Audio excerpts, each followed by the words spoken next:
Hi friends, welcome to my channel Jeethu village minds. ఈరోజు ఏంటంటే మనం చికెన్ కర్రీ ఎలా తయారు చేసుకోవాలో చెప్తానండి.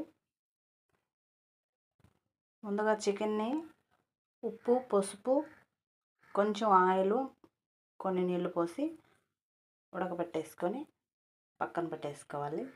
ఇవి చికెన్ కర్రీస్లోకి ఇంగ్రీడియంట్స్. ఇప్పుడు గ్యాస్ మీద బాండలు పెట్టి ఆయిల్ వేసేసుకున్నాం.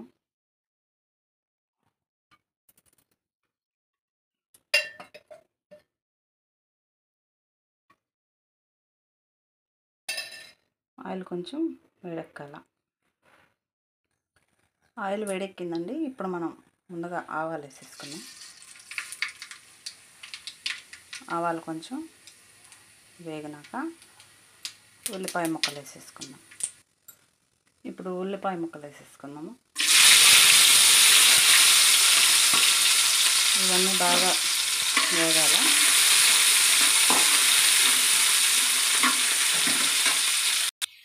ఎర్రగడ్డలు ఇప్పుడు బాగా వేగిపోయాయి కదండి.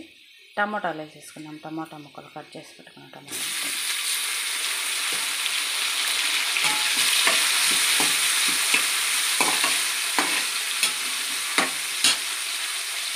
టమాటాలు పెద్ద సైజు అయితే ఒకటే వేసుకోవాలి, చిన్న సైజు అయితే రెండు వేసుకోవాలి. టమాటాలు ఎక్కువ వేసామనుకోండి చికెన్ మసాలా కర్రీ కదా, పులుపెట్టిపోద్ది.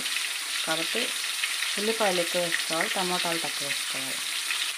ఇప్పుడు రుచికి సరిపడా ఉప్పు వేసుకున్నాము. ఎందుకంటే కొంచెం వేసుకోవాలి. ఇందాక చెప్పాను కదా చికెన్లో ఉప్పు, పసుపు వేసి ఆయిల్ వేసి ఉడకబెట్టుకోవాలని. సో ఉప్పు ఆల్రెడీ వేసుకుంటాం కాబట్టి చూసుకొని కొంచెం సరిపడా వేసుకోవాలి. ఇప్పుడు కొంచెం కరివేపాకు. ఇప్పుడు ఇవన్నీ వేగాక కొంచెం అల్లం వెల్లుల్లి పేస్ట్ వేద్దాం. ఈ అల్లం వెల్లుల్లి పేస్ట్లో మిరియాలు, చెక్క, మొగ్గలు, అల్లం వెల్లుల్లి అన్నీ వేసి చేసి పెట్టుకున్న ముద్ద. ఇది ఇంట్లోనే తయారు చేసిన అల్లం వెల్లుల్లి పేస్ట్ అండి. రుచి బాగుంటుంది. ఇదంతా మాడిపోకుండా కొంచెం వాటర్ వేసుకున్నామండి. ఈ వాటరు మనం చికెన్ ఉడకబెడతాం కదా, ఉడకబెట్టినప్పుడు వచ్చే నీళ్ళు అవి పారబోయకూడదు. పారబోస్తే రుచి అంతా పోద్ది. ఆ నీళ్ళు వేసేసుకున్నాం కొంచెం. ఇప్పుడు ఇది పచ్చి వాసన అంతా పోయి ఆయిల్ బయటకు వచ్చేసింది కదా, పసుపు వేసుకున్నాం.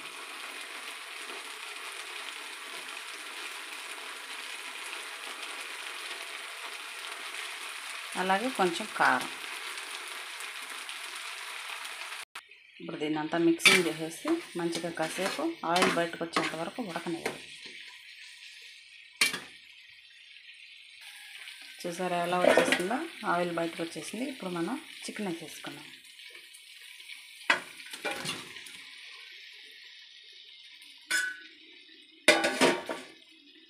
చికెన్ వేసేసుకొని బాగా ముక్కలకి మసాలా అంతా పట్టేటట్టు కలిపేసుకున్నాం. చూసారా ఎలా ఉడుకుతుందో, గమ్మగుమలాడిపోతుంది. ఎందువల్ల అంటే మనం ఇంట్లో చేసి పెట్టుకున్న అల్లం వెల్లుల్లి, మిరియాలు, చెక్క, మొగ్గ పేస్ట్ వల్ల. ఇప్పుడు కొంచెం ధనియాల పొడి వేసేది.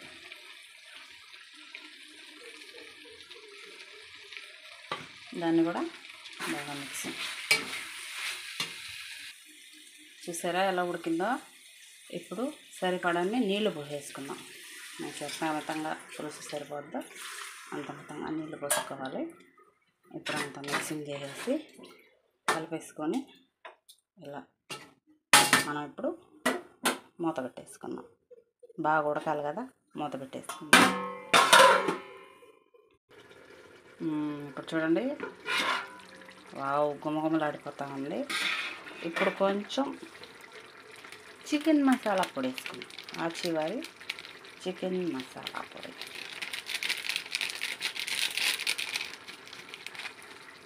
ఇది కొంచెం వేసుకున్నాక ఒక 5 minutes అలా మూత పెట్టి మగ్గనిచ్చేసుకుంటే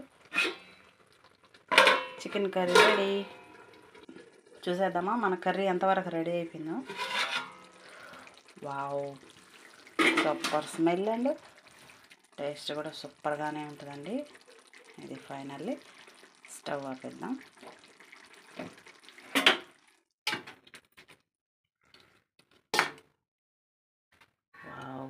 సూపర్ ఉందండి.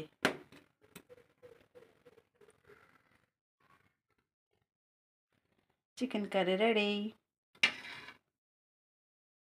చూసారు కదండి, మన వీడియో మీకు నచ్చినట్టయితే లైక్ చేయండి, షేర్ చేయండి, సబ్స్క్రైబ్ చేయండి. Thank you for watching. Bye.